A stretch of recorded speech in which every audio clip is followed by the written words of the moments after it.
Bienvenidos una vez más a mi canal y en esta ocasión para seguir estudiando el libro de Zacarías.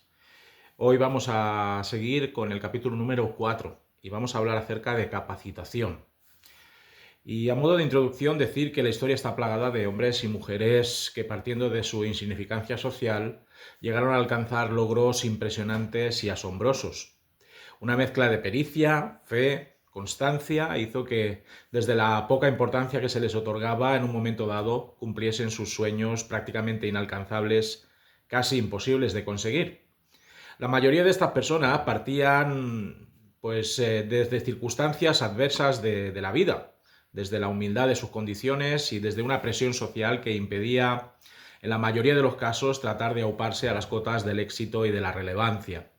Pero nunca renunciaron a perseguir sus anhelos, nunca cejaron en su empeño apasionado por rebasar las expectativas prejuiciosas de sus semejantes, nunca se rindieron a pesar de las críticas aceradas y de las continuas pullas dialécticas. Siempre miraron con esperanza al futuro, determinaron en su fuero interno que podían llegar a cambiar las cosas, que tenían la capacidad de transformar lo impensable en algo posible y accesible. Estos hombres y mujeres llenaron su corazón y su mente de un tesón formidable, rompiendo moldes, haciendo cambiar de parecer a aquellos que se dedicaban a desanimarlos, luchando sin miedo ni descanso para demostrar que también ellos estaban cualificados para hacer grandes y maravillosas hazañas. A menudo los más encumbrados héroes de la historia han sido precisamente esos individuos que no se conformaron con lo que había, que no se resignaron tristemente a vivir sin pena ni gloria en este mundo. Y la mayoría de esas personas eran sencillas, humildes y desde el punto de vista del éxito humano destinadas a fracasar desde el principio. Sin embargo, tuvieron el cuajo y el nervio de dejar a un lado las críticas, los impedimentos sociales y políticos, el establishment y todo cuanto pudiese entorpecer su avance hasta lograr al fin dejar hepatados y asombrados a sus detractores y críticos. Algunos llegaron a la cima de sus sueños a golpe de sudor, sangre y lágrimas, y otros fiaron su destino al poder de Dios, el cual allanó el camino tortuoso que se presentaba amenazante delante de ellos. La palabra de Dios también está repleta de ejemplos de este tipo. Hombres y mujeres que, en principio, y a simple vista, no serían capaces de lograr grandiosas proezas y, sin embargo, al depositar su fe en Dios, pasaron a los anales de la historia como salvadores, caudillos, reyes y héroes de renombre mundial. Vencieron gigantes prácticamente indestructibles, abrieron las aguas de un rugiente mar en dos, vencieron a cientos de enemigos con armas primitivas e improvisadas y conquistaron ciudades y naciones en batallas memorables. El libro de Hebreos precisamente nos muestra esta lista de adalides de la fe, los cuales cambiaron el curso de la realidad contando con la inestimable ayuda del poder de Dios. La Iglesia de Cristo también se ha nutrido de esa clase de personas. Pescadores, cobradores de impuestos, rebeldes sin causa, todos ellos hicieron milagros espectaculares, guiaron a multitudes a conocer a Cristo y derrocharon valor y coraje aun cuando fueron perseguidos y acosados. En definitiva, Dios suele trabajar con personas insospechadas para hacer grandes cosas.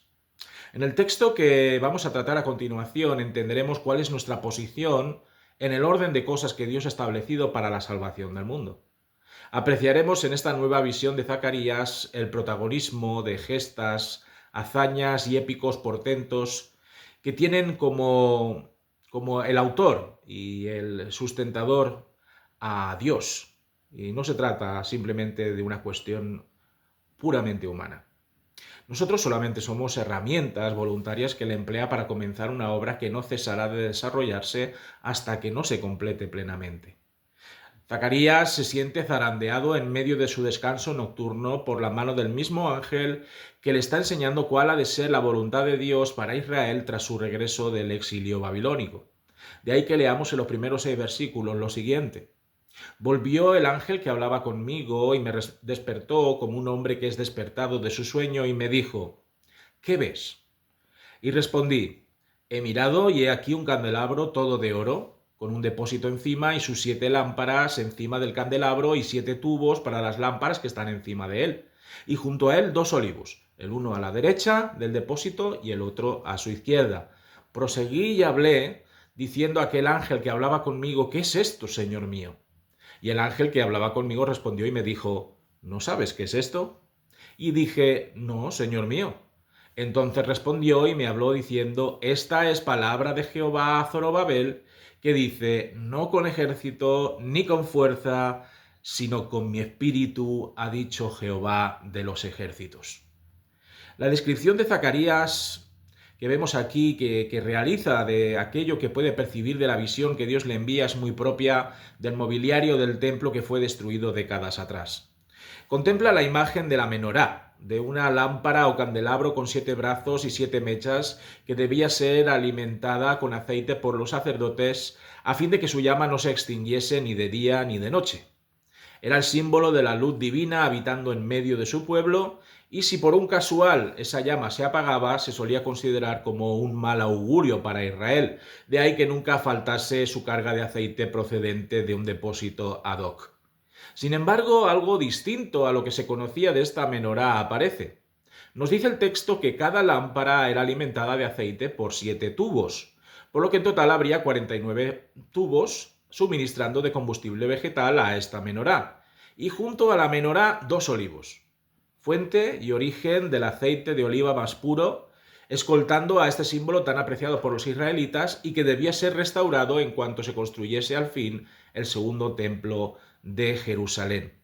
La idea que el ángel quiere transmitir a Zacarías y a todo el pueblo por su intermedio profético es que esta menorá que recibe tan abundante suministro de aceite es el pueblo de Dios, mientras que el aceite que recorre cada tubo desde el depósito es el Espíritu Santo obrando y trabajando en medio de este pueblo recién llegado. Como bien sabemos, el aceite siempre ha sido considerado en la palabra de Dios como la infusión del Espíritu Santo sobre personas individuales, tales como reyes o profetas, a través del derramamiento de un aceite contenido en un cuerno. La cuestión de esta visión es reflejar que el Espíritu Santo de Dios está transformando, dirigiendo, guiando los pasos de Israel con el fin de volver a alcanzar el esplendor y la prosperidad perdidos. El Espíritu Santo está disponible para el pueblo de Dios con el objetivo de que éste pueda volver a ser luz para las naciones. Solamente hay que dejar que fluya en abundancia a través de los canales que éste estime conveniente, y el Espíritu Santo dotará a sus escogidos de los recursos, del ánimo, de las capacidades para levantar de nuevo el rostro tras la humillación del destierro. Una profecía divina se dedica, como hemos visto aquí, exclusivamente a Zorobabel, actual gobernador de Israel tras el exilio, con el propósito firme de insuflar de ánimo y aliento a su labor de reconstrucción de Jerusalén y su templo. Dios quiere que entienda que no debe mirar el alcance y el poderío de sus habilidades, que no ha de fiarlo todo a su sabiduría y conocimiento, que no ha de desanimarse al constatar una y otra vez que la reconstrucción se alarga en el tiempo. No debe posar sus ojos en la incapacidad de los seres humanos, en las críticas mordaces de sus adversarios o en la falta de materiales, sino que toda su fe debe depositarla en el poder del Espíritu Santo y en las promesas que Dios le ha dado a través de los profetas. El Espíritu de Dios es todopoderoso y solo Él puede hacer lo que nadie puede hacer, ni siquiera un ejército de reconocida potencia y fortaleza. El mérito de la restauración de lo que fue destruido hace 70 años no será adjudicado a los hombres, sino que será Dios mediante el poder de su Espíritu el que completará lo que ya se había comenzado. Zorobabel solamente debía descansar en Dios y depender de la obra formidable del Espíritu Santo, el cual trabajaría en todas y cada una de las almas de los habitantes de Israel. Sabemos que cuando un proyecto es de Dios, los inconvenientes, las barreras y las zancadillas serán el pan de cada día. Tenemos como cristianos la experiencia de metas respaldadas por Dios que recibieron críticas sarcásticas, ataques sin misericordias y oposiciones recalcitrantes. Cuando Dios trabaja en medio de su pueblo y les hace partícipes de una operación, las enemistades brotan alrededor de nosotros como setas en otoño. La coyuntura a la que se enfrentaba Zorobabel iba a demandar de él, como representante político de Israel, de una confianza plena en la voluntad de Dios. De ahí que leamos en los versículos del 7 al 10, ¿quién eres tú, oh gran monte? Delante de Zorobabel será reducido a llanura. Él sacará la primera piedra con aclamaciones de gracia, gracia a ella. Vino palabra de Jehová a mí diciendo, las manos de Zorobabel echarán el cimiento de esta casa y sus manos la acabarán. Y conocerás que Jehová de los ejércitos me envió a vosotros. Porque los que menospreciaron el día de las pequeñeces se alegrarán y verán la plomada en la mano de Zorobabel. Estos 7 son los ojos de Jehová que recorren toda la tierra. El gran monte del que habla Dios por medio de la visión dada a Zacarías es el típico gran monte que suele aparecer en nuestras vidas y en la vida de nuestra comunidad de fe, en el preciso instante en el que un avivamiento quiere irrumpir en medio nuestro. Este gran monte es un conjunto de obstáculos, de peros, de cuestionamientos, de comentarios despectivos y destructivos y otro gran número, ¿no?, de críticas malintencionadas que no quieren ni desean que los propósitos de Dios para su pueblo progresen y alcancen su poderoso cumplimiento. Pueden ser ataques externos, como difamaciones, sospechas y murmuraciones del vecindario. También puede ser la negación política de actuaciones evangelísticas, las trabas a la labor de comunicación del Evangelio por parte de lobbies que valoran nuestra doctrina como contraria a sus ideologías y a su visión del mundo. Lamentablemente también existe oposición interna que discute todo aquello que se prevé realizar para la gloria de Dios, que pone en tela de juicio cualquier actuación o programa que busque revitalizar la Iglesia, que critica sin miramientos y sin sopesar el origen del proyecto eclesial.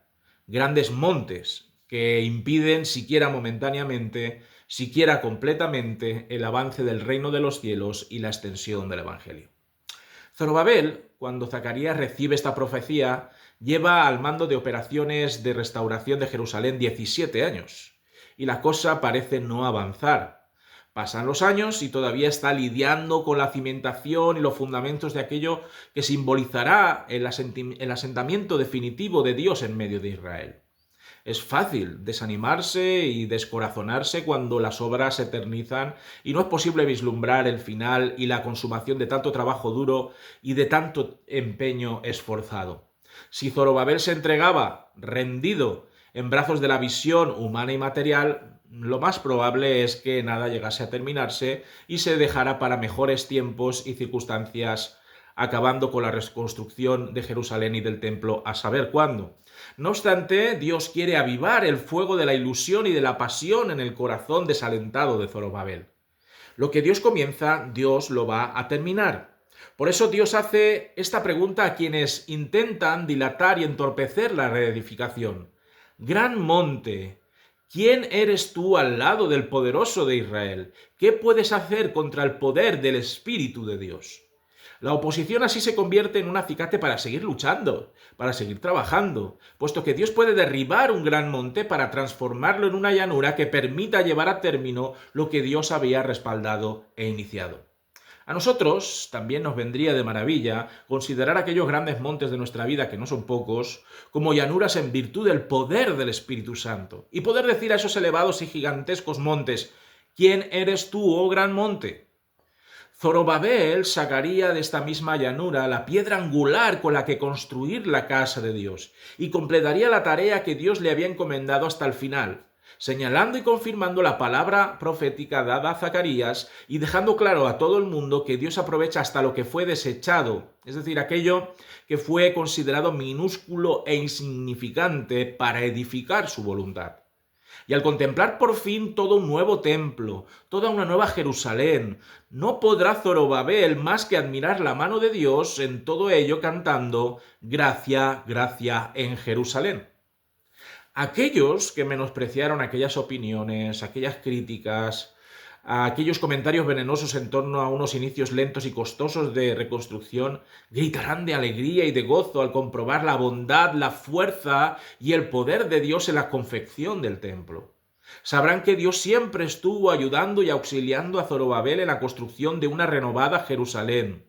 Dios capacitaría a Zorobabel y esforzaría sus desvelos y su sacrificio para entregarle la recompensa más hermosa y más recordada de un nuevo amanecer glorioso para Jerusalén.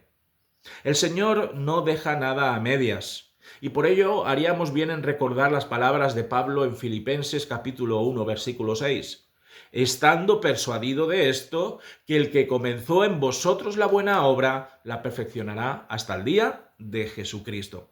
Además de que cumplirá con sus promesas, Dios conocerá a aquellos que en lugar de arremangarse y ponerse en manos a la obra, pasaron la mayor parte de su tiempo desalentando los trabajos de los albañiles e ingenieros, poniendo pegas a todo cuanto se hacía y dando pie a las habladurías con un espíritu negativo y carente de fe en Dios. Los 7 ojos de la omnisciencia de Dios que recorren toda la tierra recogerían fielmente cada actitud y cada respuesta al reto que él había puesto en manos de Israel. En la primera parte de la visión recordaréis que había un par de olivos flanqueando la menorá. A continuación y para terminar, el ángel que muestra la visión a Zacarías le ofrece la explicación de su simbolismo y función. Nos dicen los versículos 11 al 14: hablé más y le dije, ¿qué significan estos 2 olivos a la derecha del candelabro y a su izquierda? Hablé aún de nuevo y le dije, ¿qué significan las 2 ramas de olivo que por medio de 2 tubos de oro vierten de sí aceite como oro? Y me respondió diciendo, ¿no sabes qué es esto? Y dije, Señor mío, no. Y él dijo, estos son los 2 ungidos que están delante del Señor de toda la tierra. De estos 2 olivos brota como un manantial dorado el aceite que alimenta el candelabro de las 7 lámparas. ¿Quiénes son estos 2 olivos que deben ser los transmisores de la necesidad de que el Espíritu Santo opere en el pueblo de Israel? La interpretación más plausible es que sean el sumo sacerdote Josué y el gobernador Zorobabel como caras visibles de la autoridad religiosa y política que Dios ha instaurado en Israel. Ambos deben de ser canales oportunos, canales obedientes, a través de los cuales la ley de Dios llegue a colmar los corazones de cada habitante de Jerusalén y Judá. Lo curioso de esta elección está en quiénes eran estos 2 hombres desde el punto de vista puramente humano. En cuanto a Josué, pues ya vimos, ¿no?, en el capítulo anterior de Zacarías, que su vida dejaba mucho que desear cuando se presenta delante de Dios acompañado a su diestra por Satanás. ¿Recordáis su vestidura completamente sucia y su aspecto absolutamente desaliñado? Josué debía cambiar por completo de vida, de mentalidad, de espíritu mediante la purificación. Solo a través de este lavamiento podía llegar a ser capacitado por el Espíritu Santo para ser el sumo sacerdote que detentase la autoridad de enseñar y guiar al pueblo en la adoración personal y comunitaria. Y en cuanto a Zorobabel, cuyo nombre significaba hijo de Babel, lo cual seguía siendo, como comprenderéis, un recordatorio del exilio y una marca del castigo de Dios en tierra ajena, su carácter debía ser fortalecido por el Espíritu Santo si no quería caer en las redes de mentiras, del desánimo y de la desesperanza. Necesitaba una dosis extra de resolución, de determinación de parte de Dios para poder completar la titánica tarea de reconstruir toda una nación desde cero. Ambos carecían del poder o de la aptitud para dirigir y gobernar al pueblo si solamente atendemos a las habilidades y a las condiciones espirituales personales. Pero si Dios los capacitaba mediante la unción del Espíritu Santo, estarían en disposición plena para ser aquellos siervos de Dios que levantasen la moral de todo un pueblo, que emprendiesen grandes cosas para el Señor y que marcasen una diferencia histórica con sus acciones y decisiones.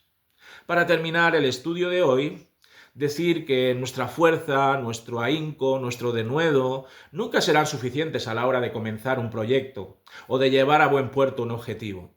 Si no contamos con el poder del Espíritu Santo para que nos capacite, para que nos empodere, para que nos asista, nuestra misión será imposible. Pero si dejamos que el Espíritu de Dios sea derramado en nuestras vidas, si le permitimos hacer que en nuestras almas Él haga los retoques y las transformaciones de carácter necesarios, si confiamos más en el poder del Espíritu que nosotros mismos, no cabe duda de que por muchos montes enormes y aparentemente infranqueables que se nos crucen en nuestro camino, triunfaremos y lo haremos para la gloria de Dios en aquello que Él nos ordene que hagamos. Espero que haya sido de edificación para vosotros y podéis compartir este mensaje, podéis dar un like, podéis suscribiros a mi canal para seguir estudiando este libro precioso y profético de Zacarías. Que el Señor os bendiga.